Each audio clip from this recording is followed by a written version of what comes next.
राम सिया राम जय जय राम।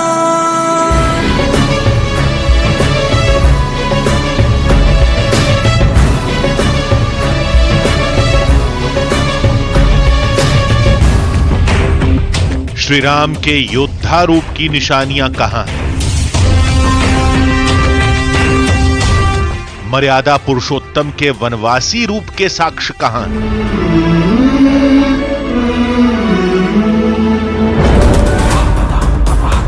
कहां हैं वो स्थान जिन्हें हमने रामायण में पढ़ा,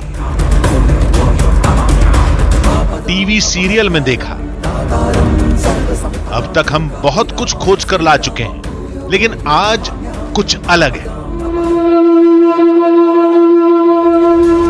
कुछ नया है, थोड़ा मुश्किल है, क्योंकि आज सामने आ रहा है श्री राम का सबसे बड़ा रूप, श्री राम का राजा रूप।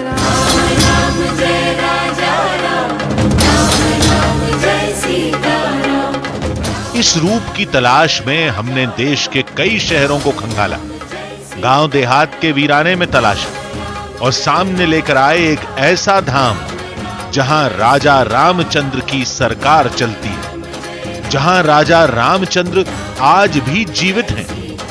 हर शाम राजा की शान में सलामी दी जाती है।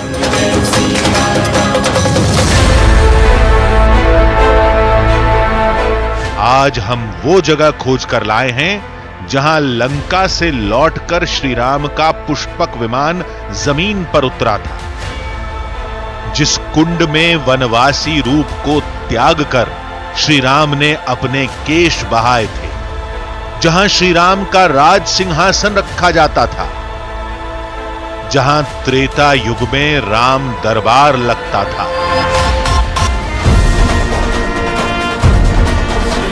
जहां से शुरू हुआ था श्री राम का अश्वमेध यज्ञ और जहां लव कुश से हुआ था राजा रामचंद्र की सेना का युद्ध।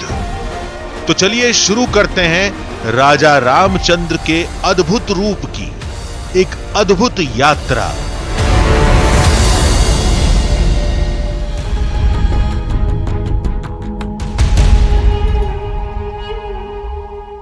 श्री राम रूप, ये कहानी है श्री राम के राजा रामचंद्र रूप की, श्री राम की राजगद्दी की, भगवान के दरबार की। श्री राम के इस रूप की तलाश में हमारी टीम कई प्रदेशों में घूमी, कई शहरों में भटकी। हमें रामायण और रामचरितमानस से जुड़ी लंबी रिसर्च करनी पड़ी, उन शोधकर्ताओं से मिलना पड़ा जो श्री राम के राजा रूप की जानकारी रखते हैं। इन सब को मिलाकर हम लेकर आए हैं श्री राम के राजा रूप की कई अद्भुत कहानियां। शुरुआत वहां से करते हैं जहां राजा रामचंद्र को आज भी जीवित माना जाता है। दिन में 6 बार उन्हें सलामी दी जाती है। जहां राजा राम ज्योति रूप में आज भी साक्षात दिखाई देते हैं।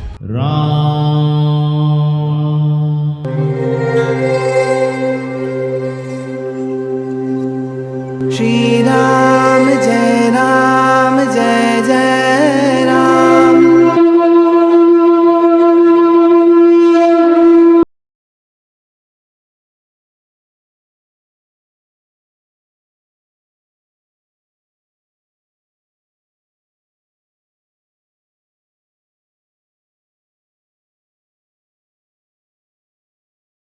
कण में श्री राम है, जय जय श्री राम। भगवान बनकर नहीं, एक राजा की तरह। राम राम राम जय श्री राम राम राम। राजा रामचंद्र बनकर। राजा राम राम राम जय श्री राम राम राम। जहां श्री राम का नाम पौराणिक नहीं, एक ऐतिहासिक सत्य है।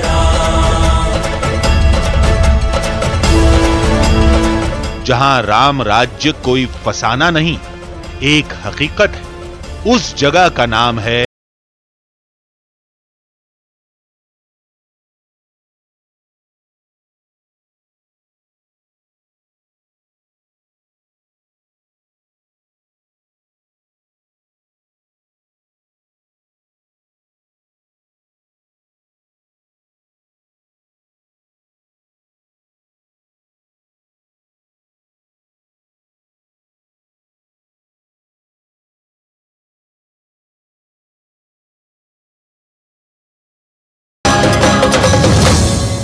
भगवान राम को अगर राजा रूप में किसी जगह पर सही तरीके से आपने देखना है तो इस वक्त आज की डेट में इससे बेहतर कोई जगह नहीं है। ये है ओरछा का राम। ओरछा के राजा कैसे हुए?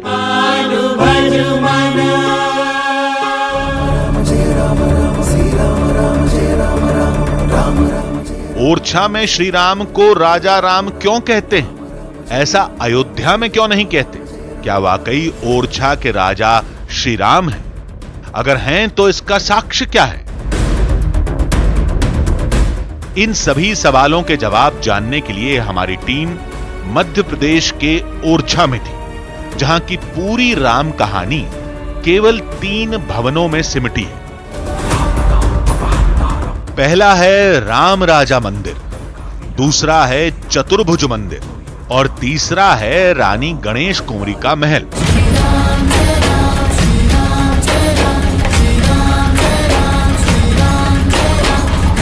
पूरी दुनिया भगवान राम को मानती है और यहां इस मंदिर में राजा राम की आरती होती है।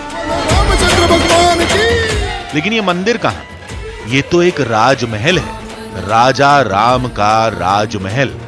महल के गर्भगृह में श्री राम की एक मूर्ति है, सबसे अलग, सबसे जुदा।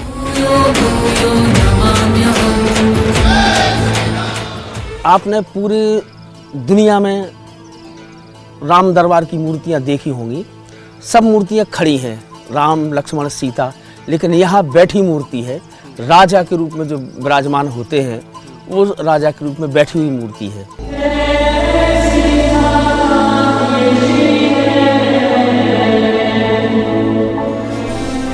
वो प्रतिमा आपको नहीं दिखा सकते, कैमरे के साथ मंदिर में जाना मना है, लेकिन श्री राम के राजा रूप से जुड़ी हर निशानी आपके सामने होगी। और सबसे पहला सबूत है यहां की एक परंपरा जिसमें राजा राम को बंदूकों की सलामी दी जाती है। इस दुनिया में जितने भी हेड ऑफ स्टेट होते हैं, मतलब प्रधानमंत्री, राष्ट्रपति या फिर किसी देश का राजा, तो उन सब को सलामी दी जाती है। कहीं बंदूक चलाई जाती है, कहीं तोप के गोले दागे जाते हैं और कहीं पर गार्ड ऑफ ऑनर दिया जाता है। लेकिन क्योंकि ओरछा में राजा राम हिज हाइनेस हैं, मतलब ओरछा के राजा हैं, तो यहां पर भी प्रॉपर पूजा तो होती है, लेकिन पूजा के साथ साथ एक सबसे शानदार चीज होती है और वो है पुलिस की सलामी। बाकायदा पुलिस के गार्ड, पुलिस के जवान राजा राम को उसी तरह से गार्ड ऑफ ऑनर सैल्यूट पेश करते हैं जिस तरह से किसी भी हेड ऑफ स्टेट, किसी भी राज्याध्यक्ष को किया जाता है। यहां केवल राम राजा ही सलामी के हकदार हैं, दूसरा कोई नहीं। लेकिन एक सवाल दिमाग में जरूर आता है, अयोध्या के श्री राम ओरछा के राजा कैसे बने? इसका जवाब एक कहानी है जिसके 2 किरदार हैं। 16वीं शताब्दी में ओरछा के राजा रहे मधुकर शाह और उनकी पत्नी रानी गणेश कुंवरी। राजा श्री कृष्ण के उपासक थे और रानी श्री राम की। कुछ दिनों बाद रामनवमी पड़ती है, तो रानी और राजा में ये बहस हुई कि चलो अयोध्या चलते हैं, रामनवमी है, अयोध्या चलते। दोनों में बहस हो गई, जिद हो गई। तो राजा ने एक व्यंग मारा कि अगर तुम्हारे भगवान सत्य हैं तो कुछ दिखाओ चमत्कार। तो रानी को वो बात चुभ गई। तो फिर राम ने बोले कि अब मैं अयोध्या जा रही हूँ और जब भगवान लेके ही मानूंगी, तो भगवान आ जाएंगे तभी आऊंगी, अदरवाइज मैं सरयू में प्राण त्याग दूंगी। रानी ने अयोध्या में 12 साल तपस्या की, साधु संतों की सेवा करती रही, लेकिन भगवान के दर्शन नहीं हुए। फिर एक दिन निराश होकर प्राण देने के लिए वो सरयू नदी में कूद गई। जब वो सरयू में धीरे धीरे जा रही थी, वो गले तक उनका पानी आ गया, जो मतलब डूबने ही वाली थी कि एक तेज आकाशवाणी हुई कि रुको, हम आ रहे हैं। भगवान की दिव्य वाणी सुन के रानी बाहर आई, तो यहाँ एक 5 साल के बालक के रूप में भगवान स्वयं पधारे। उन्होंने कहा देखो हमने तुम्हें दर्शन दे दिया, हम अब राम हैं। और रानी बोले नहीं, आपने दर्शन दिए, हमारा जीवन धन्य हुआ, लेकिन आपको ओरछा चलना पड़ेगा। तो बोले नहीं अब क्या है, हमने दर्शन दे दिए, सबने आपके तो देख लिया। नहीं बोले आपको और से चलना पड़ेगा। बड़ी जिद भगवान से होने लगा, चूंकि भगवान भक्त के आगे हारते हैं। और मान्यता के मुताबिक श्री राम उसी समय रानी के साथ ओरछा पहुंच गए। अगर कहानी सच है तो श्री राम महल में क्यों हैं? उस चतुर्भुज मंदिर में क्यों नहीं, जिसे ओरछा के राजा ने उनकी प्रतिमा की स्थापना के लिए बनवाया था? ओरछा के हिज हाइनेस राजा राम के लिए जो चतुर्भुज मंदिर बनाया गया था, उसके दरवाजे पर इस वक्त मैं मौजूद हूं। अब इस मंदिर में प्रतिमा क्यों नहीं स्थापित की गई, इसके पीछे राजा राम की 3 शर्तें थी। क्या थी वो शर्तें, पहले वो सुन लीजिए।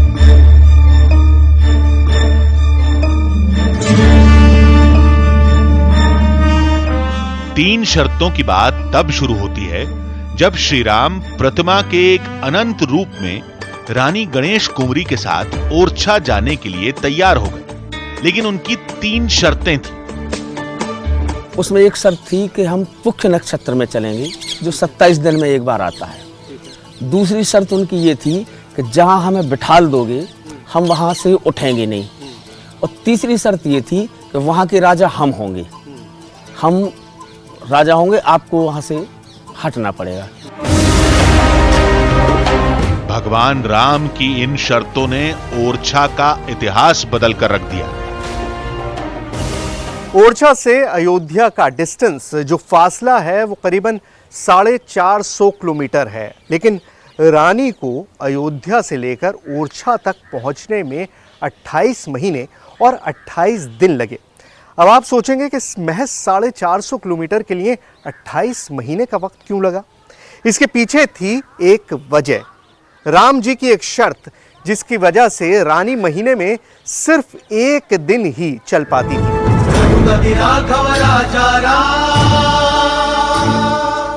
इन हालात में जब रानी राजा राम की प्रतिमा लेकर ओरछा पहुंची, तब चतुर्भुज मंदिर पूरा तैयार नहीं था। रानी ने प्रतिमा को अपने महल में रख दिया। मंदिर तैयार होने के बाद श्री राम की मूर्ति वहां ले जानी थी, लेकिन मूर्ति अपनी जगह से नहीं हिली। तो हिज हाइनेस राजा राम का जो ये आप मंदिर देख रहे हैं, असल में ये मंदिर नहीं है, ये एक राजमहल था। राजमहल जहाँ पर रानी रहा करती थी। और रानी जब मूर्ति यहाँ पर ले आई तो वो अपनी शर्त भूल गई कि राजा राम ने उनसे कहा था कि जहाँ पर आप मुझको रख देंगे वहाँ से आगे फिर मैं नहीं जाऊँगा। तो अल्टीमेटली रानी को अपना महल छोड़ना पड़ा और राजा और रानी इस महल में रहने लगे। ये जो सामने महल आपको दिखाई दे रहा है, ये बाद में बना, और क्योंकि वहाँ पर राजा राम का राज्य बस चुका था, राजा राम, हिज हाइनेस राजा राम वहाँ पर बस गए थे, इसलिए राजा रानी ने ये महल बनवाया ताकि यहाँ पर रह सके। राजा रामचंद्र इसी महल में रह गए, राजा रानी नए महल में चले गए। फिर चतुर्भुज मंदिर का क्या हुआ, जो श्री राम के लिए बनाया गया था? तो उसके बाद यहाँ पर राधा कृष्ण की मूर्ति रख दी गई और आज तक, मतलब सैकड़ों साल बाद भी इस मंदिर में राधा कृष्ण की ही पूजा होती है। राम सिया राम, जय जय राम। कहते हैं ये घटना 16वीं शताब्दी की है, जब तुलसीदास ने रामचरितमानस लिखी थी। एक और ऐतिहासिक तथ्य है, जिस दिन रानी रामचंद्र की प्रतिमा के साथ ओरछा पहुंची थी, उसी दिन रामचरितमानस का अंतिम अध्याय लिखा गया था। उसी रामचरितमानस में लिखा है, जहां श्री राम होंगे उनकी रक्षा के लिए वहां चारों दिशाओं में हनुमान भी होंगे।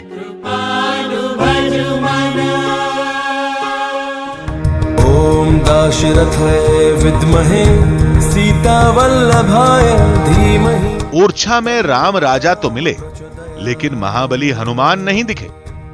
अगर कहानी सच्ची है तो आसपास पवन पुत्र भी होंगे। फिर पता चला कि महल से कुछ दूरी पर वाकई चारों दिशाओं में पवन पुत्र हनुमान मौजूद हैं, जो युगों से अपना एक वचन निभा रहे हैं। श्री राम जय जय राम। श्री राम। महल के चारों तरफ महाबली के 4 धाम हैं। मान्यता के मुताबिक युगों पहले श्री राम को दिए एक वचन को ये आज भी निभा रहे हैं, जिसके मुताबिक श्री राम दिन में ओरछा में रहते हैं और रात होते ही अयोध्या चले जाते हैं। जय जय जय रघुनंदन राम, जय जय जय महाबली हनुमान।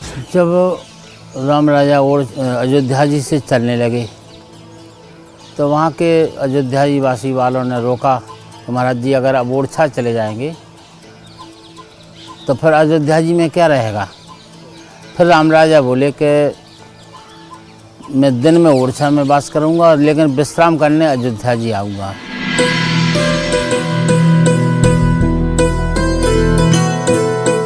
देखिए, राम राजा की रात की आरती के बाद और ब्यारी के बाद, जिसे आप समझ लीजिए बुंदेलखंडी में डिनर कहा जाता है, तो उसके बाद फिर वहाँ से एक जोत, राम राजा मंदिर से एक जोत लाई जाती है और वो इस मंदिर में, इस हनुमान मंदिर में यहाँ पर लाई जाती है। एक तरह से ये मान्यता है कि हनुमान जी को वो जोत सौंप दी जाती है ताकि वो उसको लेकर अयोध्या के कनक भवन चले जाएं।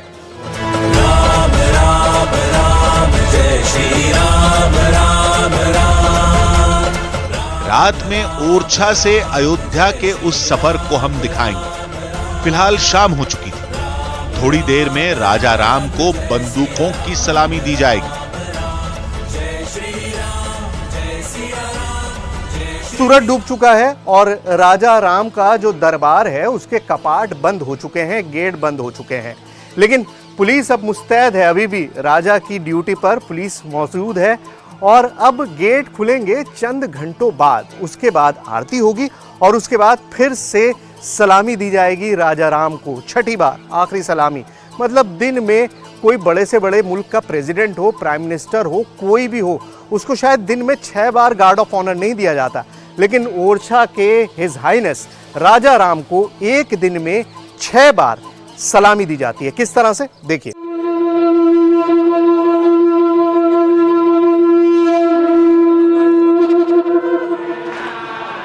राम राजा को गार्ड ऑफ ऑनर मंदिर में दिया जाता है। वहां कैमरा ले जाना मना है, लेकिन इस पुरानी परंपरा को लोगों तक पहुंचाने के लिए प्रशासन ने हमें यह फुटेज मुहैया कराई। यह दुनिया की इकलौती जगह है जहां श्री राम को बंदूकों की सलामी दी जाती है। रात होते ही राम राजा के अयोध्या जाने की तैयारी शुरू हो गई। ओरछा के हिज हाइनेस राजा राम के दरबार बंद होने का वक्त हो गया है, रात का डिनर हो चुका है। उसके बाद उनकी जो जोत है उसको ट्रांसफर किया जाता है हनुमान मंदिर, क्योंकि अब ओरछा में उनका काम खत्म हो चुका है, दिन ढल गया है। अब जाना है अयोध्या, अयोध्या के कनक भवन में, जहां पे रात्रि बीतेगी। श्री राम जय जय राम। मान्यता के मुताबिक श्री राम के इसी काज के लिए महाबली हनुमान भी सदियों से ओरछा में है। दिव्य ज्योत हनुमान मंदिर पहुंची तो पूरी तरह से फूल डालते हुए लोगों के साथ ये पूरी बारात, मतलब एक दरबार के लोग आ रहे हैं, तो उनको यहाँ पर सौंपने के लिए यहाँ से हनुमान मंदिर अंदर जाएंगे।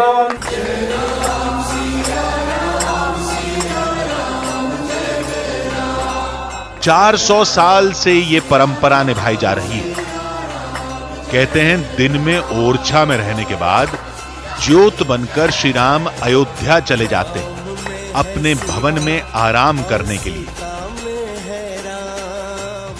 तो जोत को यहाँ पर रखकर, जो हनुमान जी का मंदिर है, और उसके बाद इस गेट को बंद कर दिया जाता है मंदिर का। उसके बाद ये मान लिया जाता है कि भगवान राम जो हैं ओरछा में अपना दरबार खत्म करके रात को सोने के लिए अयोध्या चले गए हैं कनक भवन के अंदर। तो अब आगे क्या होता है वो कनक भवन की कहानी, अयोध्या चलते हैं। कई कहानियां हैं, कई मान्यताएं हैं, लेकिन सब एक ही मोड़ पर खत्म होती हैं। ओरछा के राजा रामचंद्र हैं, जहां इतने सालों बाद आज भी लोगों की मान्यताओं में श्री राम से जुड़ी आस्था में उनका राम राजा रूप जिंदा है।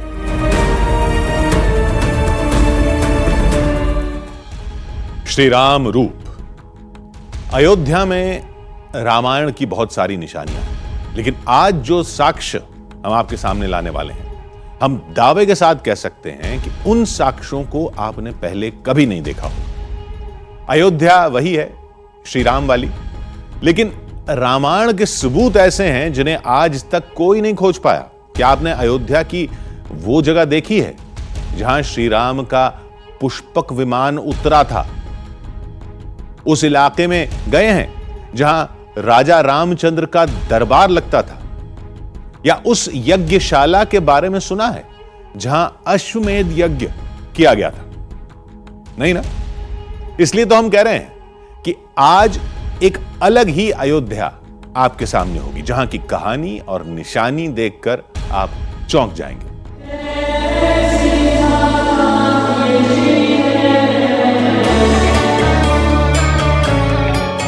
जन्मभूमि,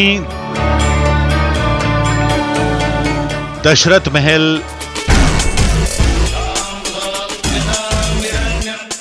मणि पर्वत, हनुमानगढ़ी। अयोध्या की इन निशानियों को बहुत देखा।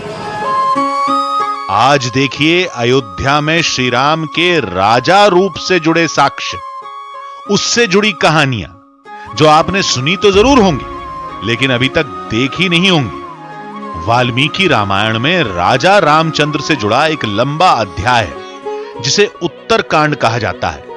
यह कांड वनवास के बाद शुरू होता है, जिसके मुताबिक अयोध्या में ही श्री राम का पुष्पक विमान उतरा। अयोध्या में ही श्री राम का राज्याभिषेक हुआ। अयोध्या में ही राजा राम का दरबार लगता था और अयोध्या में ही राजा रामचंद्र ने अश्वमेध यज्ञ किया।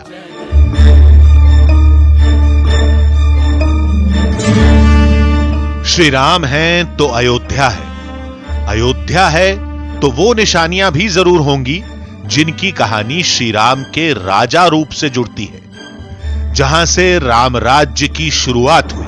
राम सिया राम जय जय राम। हमारी खोज वहीं से शुरू होगी जहां से रामायण में श्री राम के राजा रूप का अध्याय शुरू होता है, यानी उनके वनवास वापसी से। आज यह जगह अयोध्या नगरी से बाहर दक्षिणी हिस्से में है। कहते हैं वनवास से लौटने के बाद इस जगह पर श्री राम का पुष्पक विमान उतरा था। साक्ष्य के तौर पर आज कुछ कुंड और मंदिर हैं। राम सिया राम जय जय राम। तो अभी आपको ये कुंड शैवाल की वजह से हरा दिखाई दे रहा है, लेकिन एक वक्त था जब ये बिल्कुल सफेद था, क्योंकि दूध से पूरा भर गया था जब दूध अभिषेक हुआ यहाँ पर करीब ही। और सीता कुंड है ये जगह, साउथ मोस्ट जगह है, जो सबसे ज़्यादा दक्षिणी छोर है अयोध्या का। जो उस वक्त अयोध्या हुआ करती थी उसका सबसे साउथ मोस्ट कॉर्नर, दक्षिणी छोर है ये जगह। और यहीं से भगवान राम ने वापस अयोध्या में एंट्री की थी। तो एक तरह से कह सकते हैं कि जो राजा रूप है भगवान राम का, उसकी शुरुआत यहीं से हुई। श्री राम जय जय राम। आज यहां खेत है, तालाब है, हर तरफ सन्नाटा है, लेकिन रामायण काल में उस दिन यहां मेला लगा था जब श्री राम वनवास से लौटे थे। इस बात का गवाह महादेव का ये मंदिर भी है। मान्यता यह है कि भगवान राम ने यहाँ पर दुग्ध अभिषेक किया था शिवलिंग का, और इसी वजह से इस मंदिर को दुग्धेश्वर महादेव मंदिर कहा जाता है। शिवलिंग जो है जमीन के नीचे दबा हुआ था, उसके बाद अंग्रेजों के जमाने में ये शिवलिंग बाहर निकाला गया, पेड़ के नीचे पूरा दबा हुआ था। मतलब ये पूरा एरिया एक टीला था, उस टीले के अंदर ये शिवलिंग दबा हुआ था और तब निकाल के बहुत इसको बाहर निकाला गया। अभी भी आप देखिए कि ज़मीन के अंदर नीचे काफ़ी हिस्सा है, बहुत थोड़ा सा हिस्सा है जो आपको ऊपर दिखाई देता है। तो दुग्धेश्वर महादेव के बारे में मान्यता यह है कि भगवान राम जब अयोध्या में वापस आए थे तो यहाँ लौटने के बाद उन्होंने दुग्ध अभिषेक किया था शिवलिंग का। श्री राम ने 14 साल जंगल में गुजारे थे, इस दौरान उनकी काया एक वनवासी की तरह हो गई थी। जब श्री राम अयोध्या लौटे तब सबसे पहले उनका हुलिया सही किया गया था। जंगल से ये लोग जब आए थे तो निश्चित रूप से उनके केस और दाढ़ी ये सब बहुत बड़े बड़े थे। तो जटाकुंड वो स्थान है जहाँ चारों मतलब सभी भाई मिलकर के इनकी जटाएं साफ की गई, इनकी दाढ़ी वनवासी स्वरूप समाप्त करके इनको जो है मतलब राजा के स्वरूप में प्रतिष्ठित किया, इनका स्वरूप बदला। तो जहाँ ये मतलब बाल का विसर्जन किया गया वो कुंड जटाकुंड के नाम से आज भी जाना जाता है।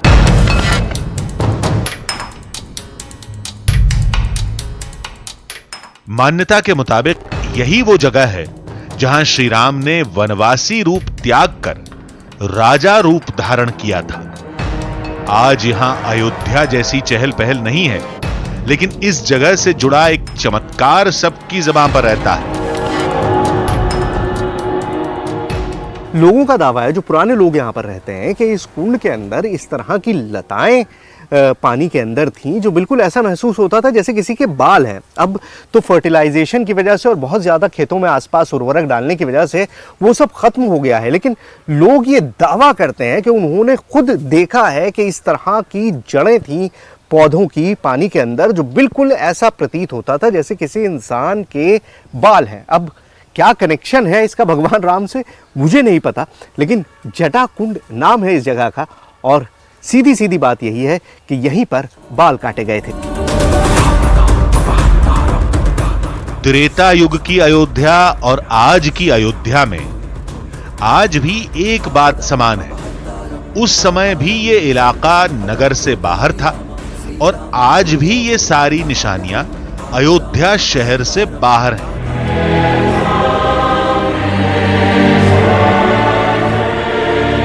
रामायण में लिखा है, श्री राम के साथ वानर सेना के कई योद्धा भी अयोध्या आए थे, जिनमें पवन पुत्र हनुमान के अलावा वानर राज सुग्रीव, नल नील, अंगद और जामवंत शामिल थे।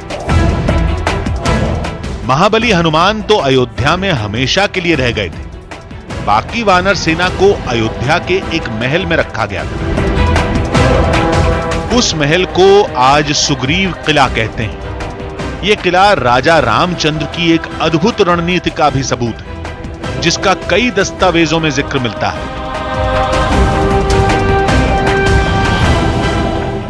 आप ये किताब देखिए, बहुत पुरानी किताब है।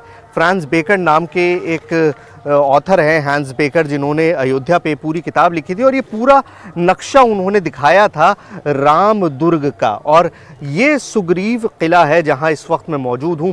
सामने हनुमत किला है, हनुमत दुर्ग जिसको कहते हैं, आज जिसको आप हनुमान गढ़ी के नाम से जानते हैं। वो लाल जो आपको दिखाई दे रहा है वो हनुमंत किला था उस समय का, जिसको अब आप लोग हनुमान गढ़ी के नाम से जानते हैं। इसी तरह से जामवंत का किला भी था, विभीषण का किला भी था, यहाँ गंधमादन किला भी था, गावस का किला भी था, नवरत्न किला भी था, नील नल द्वार भी था, अंगद का किला भी था।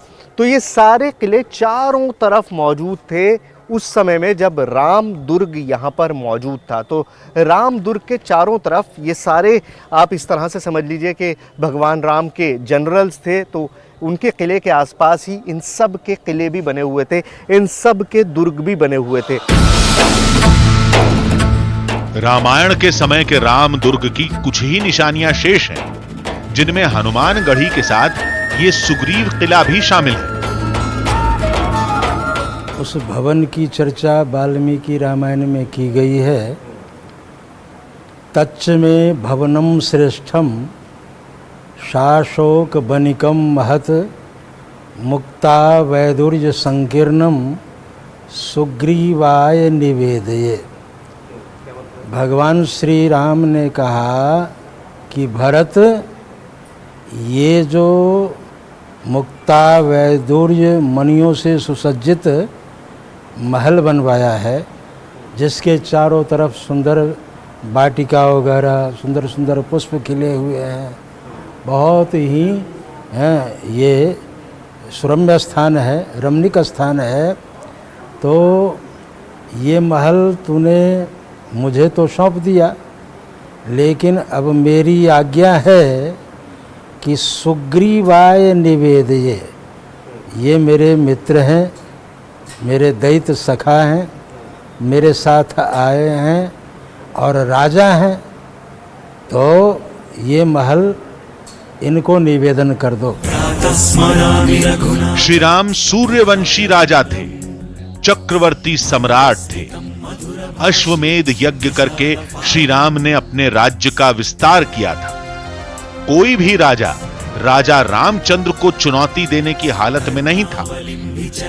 आज हम आपको अश्वमेध यज्ञ वाली जगह भी ले चलेंगे, लेकिन उससे पहले चलते हैं राजा रामचंद्र के दरबार में, जहां राज सिंहासन पर बैठकर राम राज्य का सपना साकार किया गया था। आज यहां ऐसा कुछ भी नहीं है जिसके दम पर साबित हो सके कि राजा राम का दरबार यहीं लगता था। बस एक मान्यता है और लोगों की आस्था, जिसकी वजह से इसे राम सभा मंदिर कहा जाता है। राम सभा के नाम पर अगर कुछ मौजूद है तो वो ये छोटा सा मंदिर है। ये पुरानी मूर्तियां हैं जिनके बारे में कहा जा रहा है कि ये सदियों पुरानी है, कोई तरीका नहीं है इसको स्थापित करने का, इसको स्टैब्लिश करने का।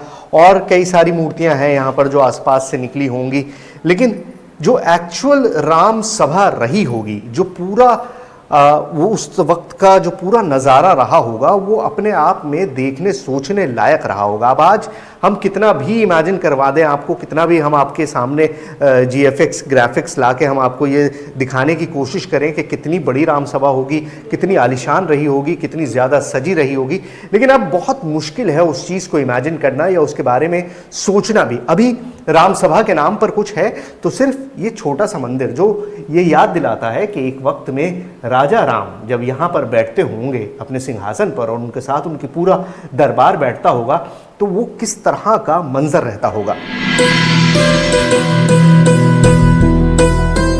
फिल्मों और टीवी सीरियलों में राजा राम का दरबार कुछ ऐसा दिखता है।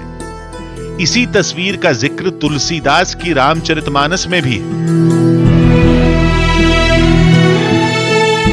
तर्क करने वाले सबूत मांग सकते हैं, लेकिन आस्था को किसी गवाही की जरूरत नहीं।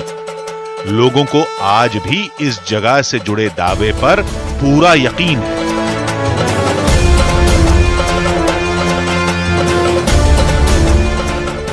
ये स्थान रत्न सिंहासन राम की राजगद्दी है। अच्छा, राजगद्दी तो वो होती है जहाँ पे राजा बैठते हैं, जहाँ पे राम जी राजा हुए थे, तो उनका जो सिंहासन था वो यहीं पर था। इसी दरबार से राजा राम ने 1-2 वर्ष नहीं 11,000 वर्ष पूरी अयोध्या नगरी के अपने जितने प्रजा थे सबका प्रजा पालन उन्होंने किया।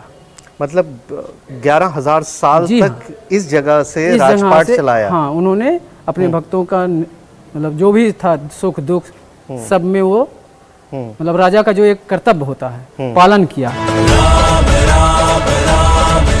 श्री राम जन्मभूमि, कनक महल और दशरथ महल समेत अयोध्या में ऐसी सैकड़ों निशानियां हैं जो श्री राम के कई रूप से जुड़ी हैं। लेकिन इनमें सबसे अहम है सरयू नदी का वो किनारा जहां रामायण के समय में अश्वमेध यज्ञ हुआ था।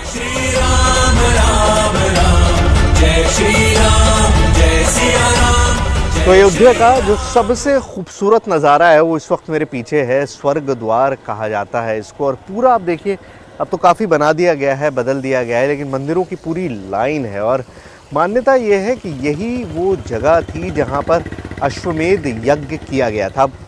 अश्वमेध यज्ञ के लिए जो मंदिर है वो काफ़ी अंदर है, लेकिन ये आप पूरा देख लीजिए कि ये स्वर्ग द्वार है, यानी कि वो जगह जहाँ से स्वर्ग का रास्ता निकलता है अयोध्या में। अयोध्या में जिस जगह से अश्वमेध यज्ञ की मान्यता जुड़ती है वो काफी पुरानी है। यहां मुगल काल की छाप साफ देखी जा सकती है और इसकी वजह मुगलों का आक्रमण है। जब 1516-17 में कहा जाता है बाबर ने राम जन्मभूमि को तोड़ा, तो उनके मतलब औरंगजेब ने यहाँ स्वर्ग द्वार घाट पर अहिल्या घाट पर त्रेता ठाकुर के नाम से मंदिर था 9वीं-10वीं शताब्दी में, तो उसको तोड़ दिया उन्होंने।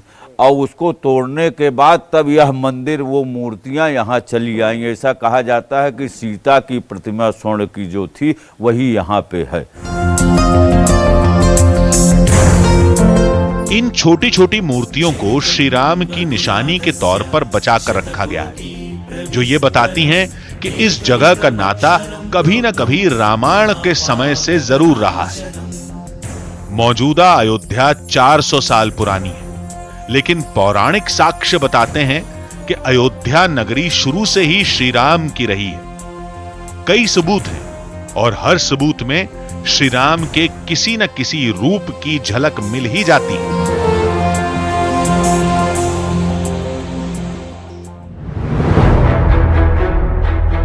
तो बिठूर में हम उस जगह पहुंच चुके हैं जिसको वाल्मीकि आश्रम के नाम से जाना जाता है। हजारों लाखों साल पहले की कोई चीज आज मौजूद हो सकती है, आप कहेंगे नहीं, इम्पॉसिबल है, लेकिन पॉसिबल है। आपके सामने जो बरगद का पेड़ दिखाई दे रहा है, ये त्रेता युग से यहां पर मौजूद है।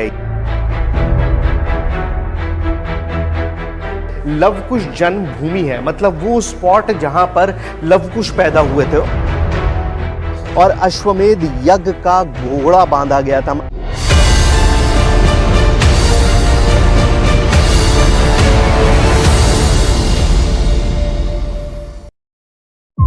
इजराइल की गोलाबारी से वो लोग प्रभावित हो रहे हैं।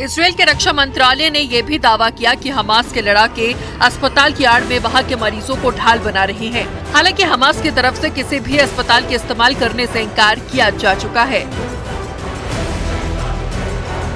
इजराइल वॉर की हर खबर युद्ध के मैदान से न्यूज 18 की टीम लगातार आप तक पहुंचा रही है। अब हम आपको हमास के हथियार भी दिखाते हैं। न्यूज 18 संवाददाता नीरज कुमार की ये वर्ल्ड एक्सक्लूसिव रिपोर्ट देखिए।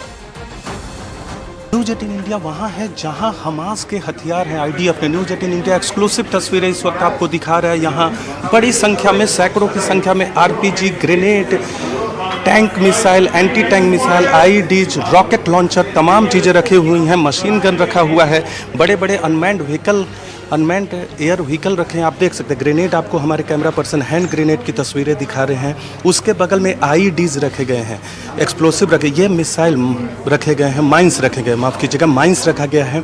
और ये आईडीज की तस्वीरें दिखा। अगर आप आगे आएंगे तो आपको आरपीजी दिखेगा, बड़े ग्रेनेड दिखेंगे और बड़े बड़े आरपीजी दिखेंगे। ये देखिए, ये एंटी टैंक मिसाइल के तौर पे इसका इस्तेमाल होता है। ये हमास का है, ये हमास का है, जिसने हमास में ही बना है, गाजा में ही हमास ने होममेड बनाया है। तो सैकड़ों की संख्या में आरपीजी, 1500 के आसपास ग्रेनेड पकड़े गए, बड़ी संख्या में आरपीजी पकड़ा गया। और ये देखिए, यहाँ गन रखा हुआ है, गन आप देख सकते हैं। और इधर हर तरह के एंटी टैंक की बात करें, मिसाइल की बात करें, ग्रेनेड की बात करें, हर तरह के हथियार, जो कि हमास के लोग, बड़ी प्लानिंग थी, बड़ी योजना थी, तो इसलिए बड़े हथियारों का भी इस्तेमाल किया गया हमास की तरफ से उस दिन 7 अक्टूबर को। इजराइल हिजबुल्लाह के ठिकानों पर लगातार हमले कर रहा है। इन हमलों का जवाब हिजबुल्लाह भी दे रहा है। इजराइल लेबनान बॉर्डर से न्यूज 18 संवाददाता जावेद मंसूरी की एक्सक्लूसिव रिपोर्ट देखिए। इजराइल और हिजबुल्लाह एक दूसरे पर हमला कर रहे हैं और बड़ी हानि का दावा दोनों पक्षों की तरफ से किया जाता है, जो कि अभी भी लगातार जंग का मैदान बना हुआ है। ये जो जंग है, लगातार इसका स्तर बढ़ता जा रहा है। एस्केलेट जो जंग है वो हो रही है, क्योंकि कल भी हिजबुल्लाह ने ड्रोन अटैक किया, उसकी बाकायदा वीडियो जारी की गई। और इजराइल भी लगातार एयरक्राफ्ट का इस्तेमाल कर रहा है और एयर स्ट्राइक हिजबुल्लाह के ठिकानों पर कर रहा है। तो ये जंग थमने का नाम नहीं ले रही है। और वहीं इजराइल गाज़ा में लगातार ऑपरेशन चला रहा है और वहाँ पर भी हमास के जो लड़ाके हैं वो चुनौती दे रहे हैं। और यहाँ इस फ्रंट पर हिजबुल्लाह इजराइल के लिए बड़ी चुनौती बना हुआ है। हिजबुल्लाह इजराइल के लिए हमास से बड़ी चुनौती बनता जा रहा है। हिजबुल्लाह चीफ हसन नसरल्लाह ने ये चेतावनी दी है कि अगर इजराइल गाजा पर हमला करता रहा तो इजराइल पर लेबनान से हमले जारी रहेंगे। वहीं हिजबुल्लाह ने अमेरिका को भी आंखें दिखानी शुरू कर दी है। हसन नसरल्लाह ने आरोप लगाया कि हमास जंग की पूरी तरह से अमेरिका से ही प्लानिंग हो रही है।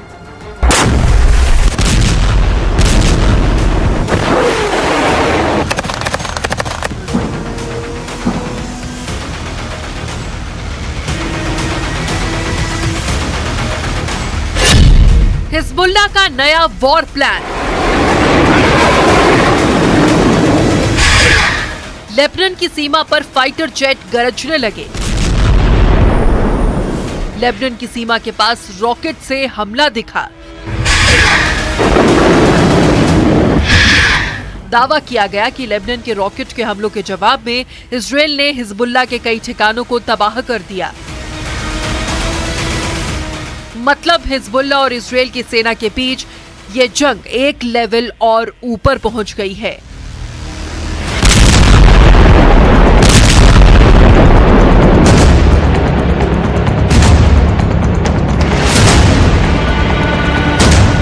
इजरायल के प्रधानमंत्री नेतन्याहू साफ कह चुके हैं कि वो हमास से जंग के साथ ही कई मोर्चे पर युद्ध लड़ने के लिए तैयार हैं। हमास के हर सहयोगियों को मिटाने की चेतावनी दे चुके हैं। नेतन्याहू तो ये तक कह चुके हैं कि हमास के खात्मे तक वो युद्ध जारी रखेंगे। कोई युद्ध विराम नहीं होगा और न ही हमास पर हमले रुकेंगे। בעניין החטופים, ההנחיה שלי ושל הקבינט היא ברורה.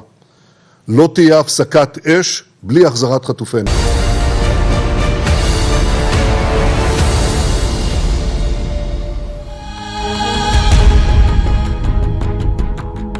राजा रामचंद्र से जुड़े कुछ और साक्ष्य हैं जिनका वाल्मीकि रामायण के साथ साथ रामचरितमानस में भी जिक्र मिलता है। लेकिन वो निशानियां किसी नगर में या किसी महल में नहीं है। श्री राम के राजा रूप से जुड़े उन साक्ष्यों की खोज में हमारी टीम को जंगलों में भटकना पड़ा, कई पहाड़ों को पार करना पड़ा। तब जाकर वो स्थान मिला जहां लव कुश का जन्म होने का दावा किया जाता है। वो आश्रम भी मिला जहां अश्वमेध यज्ञ का घोड़ा बांधा गया था। हम उस रणभूमि में भी गए जहां श्री राम में और लव कुश में भयंकर युद्ध हुआ था। राजा राम से जुड़े युगों पुराने इन सबूतों को इतना सुरक्षित रखा गया था कि यह सब देखकर भी यकीन नहीं हुआ।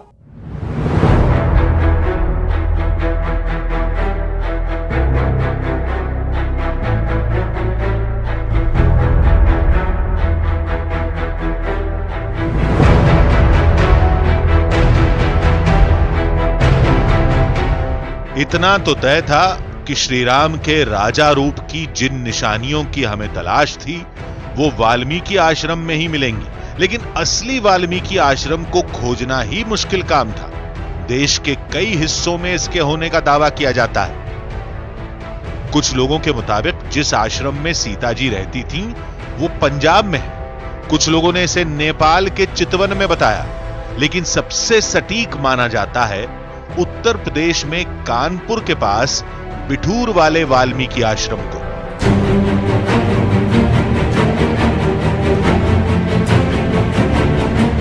वजह है इसकी भौगोलिक स्थिति, जो आज भी अयोध्या के करीब है और पूरा इलाका रामायण की घटनाओं से बिल्कुल मेल खाता है। बिठूर गंगा किनारे बसा एक बेहद छोटा शहर है, लेकिन इस छोटे शहर से एक बहुत बड़ी राम कथा जुड़ती है और वो कहानी है वाल्मीकि आश्रम में लव कुश के जन्म की। तो बिठूर में हम उस जगह पहुंच चुके हैं जिसको वाल्मीकि आश्रम के नाम से जाना जाता है। और ऐसा हम नहीं कह रहे, ये यूपी राज्य पुरातत्व विभाग यानी कि यूपी एएसआई का बोर्ड यहाँ पर लगा हुआ है जिस पे साफ साफ लिखा है कि ये वाल्मीकि आश्रम बिठूर है। यानी कि वो जगह जहाँ पर लवकुश का जन्म हुआ था, वो जगह जहाँ पर सीता जी रही थीं परित्याग होने के बाद, राम जी से अलग होने के बाद, वो जगह जहाँ पर अश्वमेध यज्ञ के घोड़े को पकड़ लिया गया था। तो ये सारी जगह यहीं पर है, इसी वाल्मीकि आश्रम में। कहाँ कहाँ क्या क्या आइडेंटिफिकेशन है, आइए देखते हैं।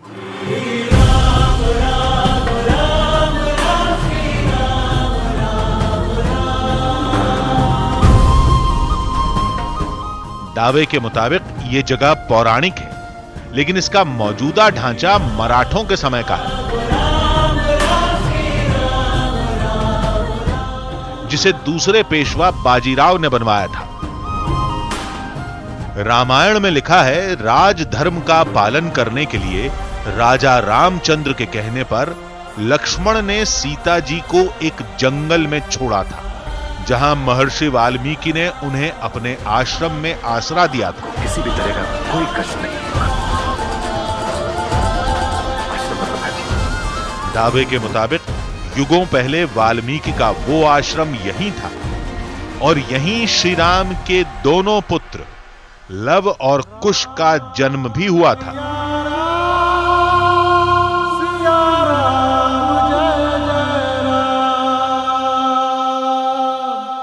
लव कुश का जन्म स्थान यही, मतलब अब हम ये नहीं कह सकते कि पर्टिकुलर हम लोग जहाँ बैठे यहाँ, ऐसा नहीं है। मगर है इसी बिठूर एरिया में ही है। हाँ, हमारे गुरुजी का ये कहना था कि उनको सपने में ये दिखाई दिया दो बालक यहाँ पर इस तरह ये होते हुए, तो उन्होंने फिर इस जगह को लव कुश आश्रम के नाम से ये कर दिया। बस ये है।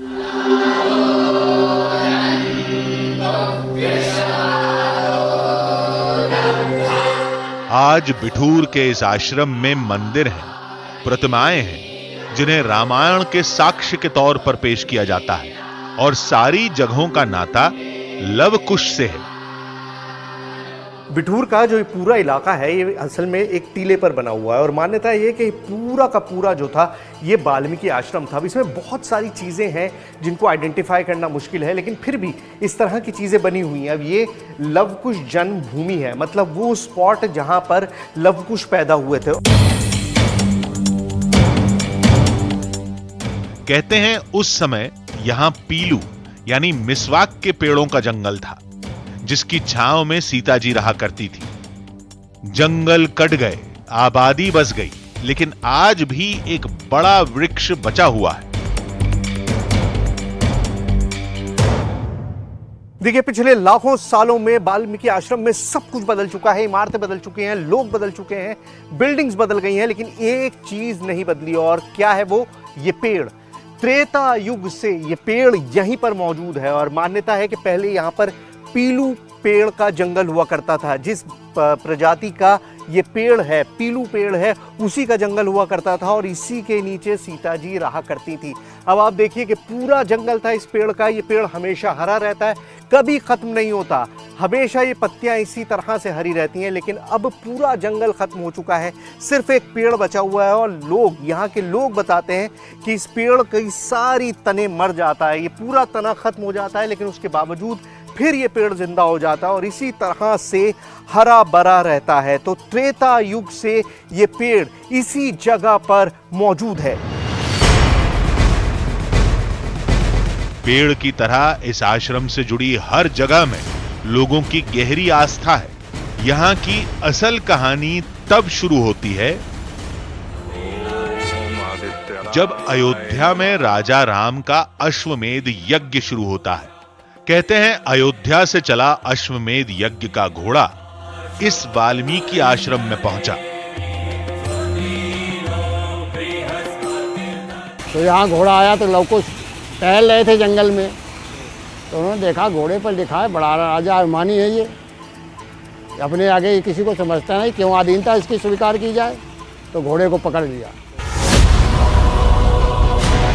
घोड़े को छुड़ाने के लिए राजा रामचंद्र की सेना लव कुश से भिड़ गई, जिसमें भरत लक्ष्मण के साथ महाबली हनुमान भी शामिल थे। दावे के मुताबिक जिस वट वृक्ष से लव कुश ने पवन पुत्र को बांधा था वो इसी जगह पर है। हनुमान जी को बांधने का मतलब देखिए, यहाँ एक ठीक ऊपर आप जाएंगे सामने, वहाँ एक उस वृक्ष का नाम तो हमको भी नहीं मालूम कौन सा वृक्ष है, लेकिन वो अलौकिक वृक्ष है। आप जब देखेंगे स्वयं आपको समझ में आएगा कि वो मतलब वो सड़ जाता है और सड़ने के बाद जहाँ से छिलके चालू होते हैं वहाँ से वो फिर यथोवत स्थिति में आ जाता है, फिर जस का तस बन जाता है। फिर मतलब बताते हैं कि कई बार सड़ा है, ये प्रमाण इसमें अभी दिखता है सामने जाएंगे तो उसी स्थान में हनुमान जी को लव कुश ने बांधा था। दावे के मुताबिक इसी जगह पर लव और कुश ने महाबली हनुमान को पेड़ से बांधा था। ये वटवृक्ष कई बार सूखा, लेकिन हर बार इसे नया जीवन मिलता गया। हजारों लाखों साल पहले की कोई चीज आज मौजूद हो सकती है, आप कहेंगे नहीं, इम्पॉसिबल है, लेकिन पॉसिबल है। आपके सामने ये जो बरगद का पेड़ दिखाई दे रहा है, ये त्रेता युग से यहाँ पर मौजूद है। ये अपने आप में एक इतनी शॉकिंग चीज़ है जिसको देखकर भी आप यकीन नहीं कर सकते, लेकिन यकीन करिए क्योंकि इस पेड़ के बारे में साफ साफ लिखा है कि इसी बरगद के पेड़ से लवकुश ने हनुमान जी को बांधा था और अश्वमेध यज्ञ का घोड़ा बांधा गया था। मतलब त्रेता युग से ये पेड़, इस पेड़ का साइज देखिए, चौड़ाई देखिए, मतलब बहुत बड़े एरिया में फैला हुआ है। काट दिया गया है, छोटा कर दिया गया है, लेकिन उसके बावजूद भी आप अंदाज़ा लगा सकते हैं कि ये कितना बड़ा पेड़ रहा होगा। बहुत सिमट गया है, बहुत थोड़ा हो गया है, लेकिन बहुत बड़ा पेड़ था। लवकुश ने हनुमान जी को जिस पेड़ से बांधा था, उस पेड़ को लेकर, उस जगह को लेकर रामायण में जैसा बताया गया है, ये इलाका उससे बिल्कुल मेल खाता है। कि ब्रह्मावर्त सघन बन भारी, आयु त्याग विदेह कुमारी। तो ब्रह्मावर्त बिठूर है और उसके से लगा हुआ ये स्थान वाल्मीकि आश्रम है, जो कभी बियाबान सघन वन था, और उसी वन में लक्ष्मण ने जानकी जी का परित्याग किया। तो अब तो जंगल कट करके सब खेत खलिहान बन गए, और उस समय का वट वृक्ष आज भी इस मंदिर में उपस्थित है। जब लवकुश ने सेना को परास्त कर दिया तो युद्ध में राजा रामचंद्र को उतरना पड़ा था। कहते हैं बिठूर का ये वही रमेल गांव है जहां वो युद्ध हुआ था। आज उससे जुड़ी कोई निशानी नहीं मिलती, लेकिन दावे पर लोगों को पूरा विश्वास है। वो जगह रणमेल है, लेकिन वो अभ्रंश होके वो रमेल हो गया। रमेल गांव यहाँ से पीछे से दिखाई देता है ये। और रानी लक्ष्मीबाई, रमेल गांव में क्या था? वहाँ पे लड़ाई भी थी, लवकुश की और रामचंद्र जी की। जो वो अश्वमेध यज्ञ हुआ है तो उसमें युद्ध हुआ है, तो वो जगह है। ये सारी राम कथा रामायण के उत्तरकांड से, जो वाल्मीकि रामायण का मूल हिस्सा नहीं था, इसे बाद में जोड़ा गया। लेकिन रामचरितमानस की चौपाइयों में पूरी कथा बताई गई, और इस जगह का नाता उसी राम कहानी से है। श्री राम के किसी रूप को किसी साक्ष्य की जरूरत नहीं, लेकिन उनके राजा रूप के बारे में बहुत ही कम कहा और सुना गया। आमतौर पर लोगों की राम कथा वनवास से शुरू होकर रावण वध पर खत्म हो जाती है।